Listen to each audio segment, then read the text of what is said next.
guddoonka markuu arkay qodobka 69aad faqradda 2 xarafkiisa ba ee la xisaabtanka iyo korjoogteynta hay'adaha dawladda gaar ahaan dhinaca hubinta dhaqangelinta sharciyada dalka markuu arkay barnaamijka xukuumadda in dalka ay gaarsiin doonto doorasho qof iyo cod ah sanadka 2020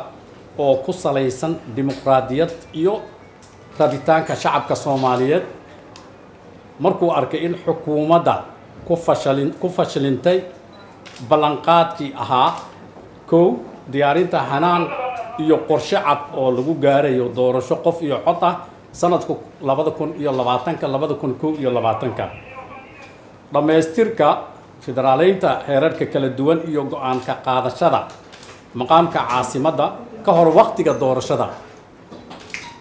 afti u qaadida iyo meelmarinta dastuurka iyadoo lala tashanayo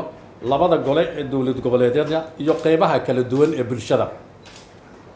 hirgelinta nidaamka axsaabta siyaasadeed si ay uga qeyb qaataan ama qeyb uga noqdaan doorashada dimuqraadiyeysan ee dalka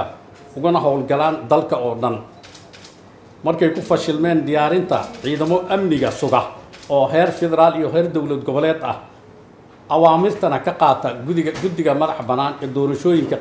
qaranka xilliga doorashooyinka lagu jiro sida ku cad qodobka 54aad sharciga doorashooyinka qaranka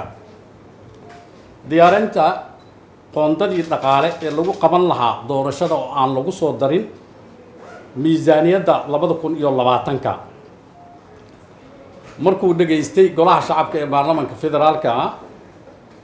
warbixintii guddiga madax bannaan doorashooyinka qaranka ay ku caddeeyeen in ay awoodi waayeen